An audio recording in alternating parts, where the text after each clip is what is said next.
Oh, James Cameron, you tricky, tricky man. Fool me once, shame on me. Fool me twice, shame on you. Fool me three times? Fool me once. Shame on. You fool me, we can't get fooled again. Avatar, Fire, and Ash up next at Mark at the Movies.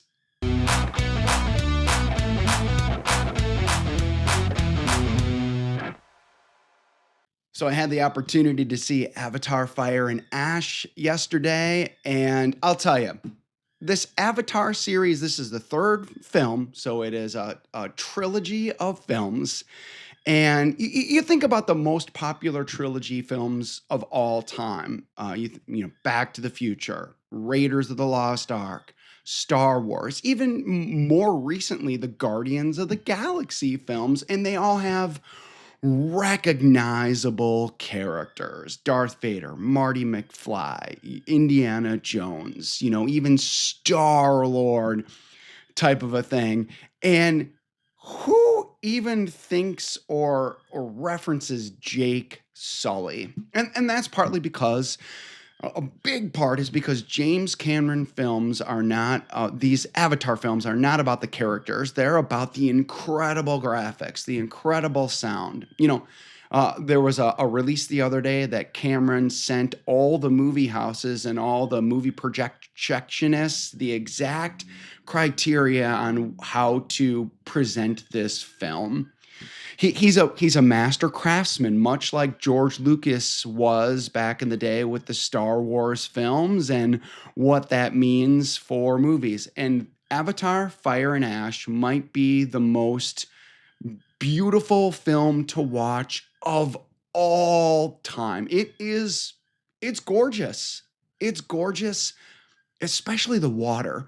The way the water hits three-quarters of the way down, and it actually looks like I got to see it in Dolby 3D yesterday. Gorgeous cinema, really wonderful, and it literally looked like with the 3D that the water was coming into the theater. I mean, really well done graphics, the CGI, whatever you want to call it, and the sound is A plus plus plus plus plus, ha ha, kind of thing, right? However, this was a slog to get through, and why? It's the exact same story. It's literally the exact same story as the other two. The script is paper thin, but yet there are so many characters now and so much just stuff happening. So you could throw more action at the up on the screen that it became like almost, I don't want to say confusing, but there's so much stuff.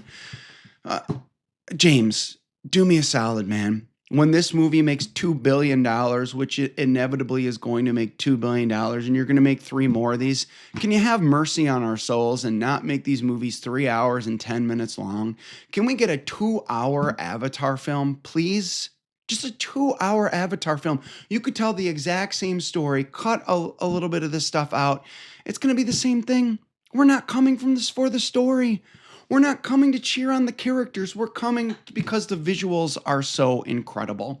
Certainly, this is going to probably win for, best visual effects and best sound at the Oscars. But no one cares about Jake Sully. Nobody. So, same kind of plot. Sam Worthington is fine as Jake Sully.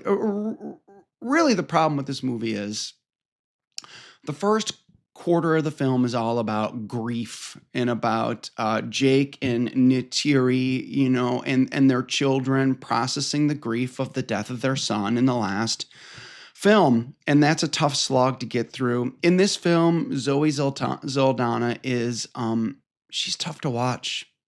And her grief turns into anger so terribly that she becomes very difficult to cheer for.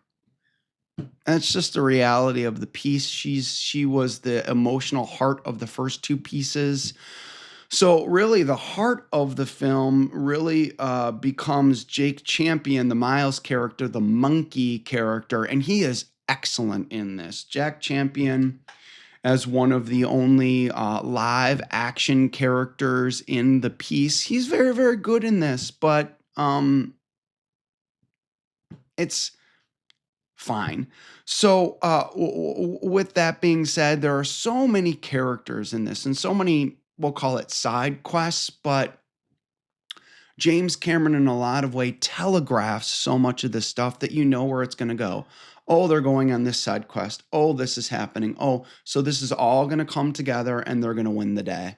That and there's not a lot of drama when it comes to the film. The new characters, the new Na'vi in this are fine. The Ash characters, and you have the new big character. Una Chaplin plays Varang as this priestess who has these powers, who has mastered fire, and they are bandits, and they're the bad guys, the generic bad guys in the film. And James Cameron has Sully and Neytiri make such a colossally stupid decision towards the beginning of the film that sets up the entire film.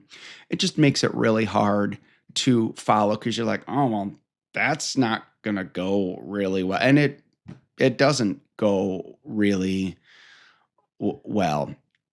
Hey, look, the visuals on this are incredible. I think Cameron made another mistake here where he didn't reveal any new locations. Like Lucas will do that in his Star Wars movies, where all the visuals, you'll have these new and interesting locations. Nope.